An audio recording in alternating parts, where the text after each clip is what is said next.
doctor of climate change. How are you doing? And you're the expert of climate. So I'm a doctor, and you're the expert of climate change. I know the doctor is like a philosopher. Makes it sound more important. I think, right? Like I'm a doctor of XYZ, right? So yeah, it's we're doing this for the benefit of humanity. It's not about our egos, It's like of course, I'm doing this to help people out, and give them that's true. what they need to know. Yeah, knowledge is power. What is artificial intelligence all about? A lot of computer programming, such as machine learning, has been done to develop it. Have you heard of the AI wave coming through? AI. I was a basketball player. Before it was even popular, like AI was like a basketball player coming up. Yeah, one of the best scorers we've had. I can't remember his name. No, I'm just kidding. No, yeah, we're big into basketball here. So, artificial intelligence, right? So, that's a big deal. I mean, you're talking about now, and that yet another leap from just cloud computing. We're talking about now some pretty sophisticated algorithms out there. Yeah, like machine learning. That's one of them. That's like a subset of AI, but that's really helped us out in research. I remember there were some projects I could have done with AI or machine learning. It's a wonderful thing. I mean, you're a doctor, a philosopher, and our dad was too. And remember back in the old days, he was doing his research for his lectures he'd give and things like that, right? And he was up until 2:00 in the morning, going through old periodicals, and he had to go to the library late at night and stuff like that, just to manually look up all these things, right? That's changed a lot today, right? I would think. Yeah. No, he looked up a lot of articles. He spent a lot of his time in the library. Just he had his own room in the library just to read articles and all that. But now, we get all that stuff on the internet, Although artificial intelligence takes up a lot of power, it is a great work tool and for machines that do automated tasks. Now there's AI type where they help you write papers, they help you write stuff. I've used that for doing editing for papers, like being a reviewer. So anyway, right now, what are these data centers? How much power does that take when you look at the sort of the nationwide or the worldwide consumption? Right now, it's about between 1% and 2% of global power. Is for data centers. That's for all of them.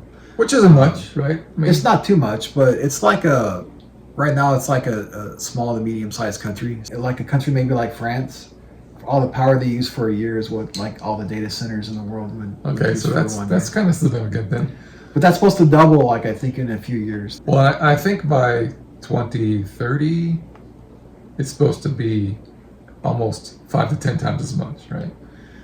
Okay, so I think that most of that might be from AI though. Yeah, AI coming online, right? And cryptocurrency. So much of that's going to be because of those. You looked up like it could be 8 or 9% of the world power consumption by then. So that's a lot. That's a huge curve up, Yeah.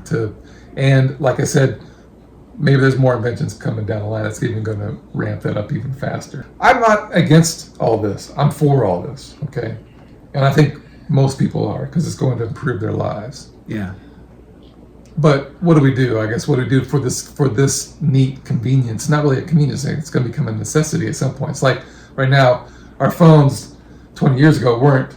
Our cell phones were like a nice to have, but now they're a necessity. You got a cell phone.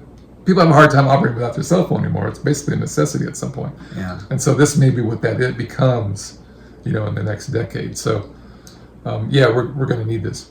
So I think our society will really benefit from these tools. I think a lot of research and development and engineering and design, all that will just really go up.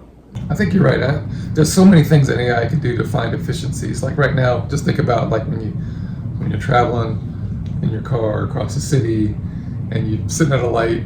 There's the lights green for them, but there's nobody coming, and you're just waiting there, And you're thinking if there was a real true AI that could see everything and keep these things moving efficiently, you would save so much energy just doing that. I mean, there's a lot of things I think AI could start to tackle these problems. Yeah.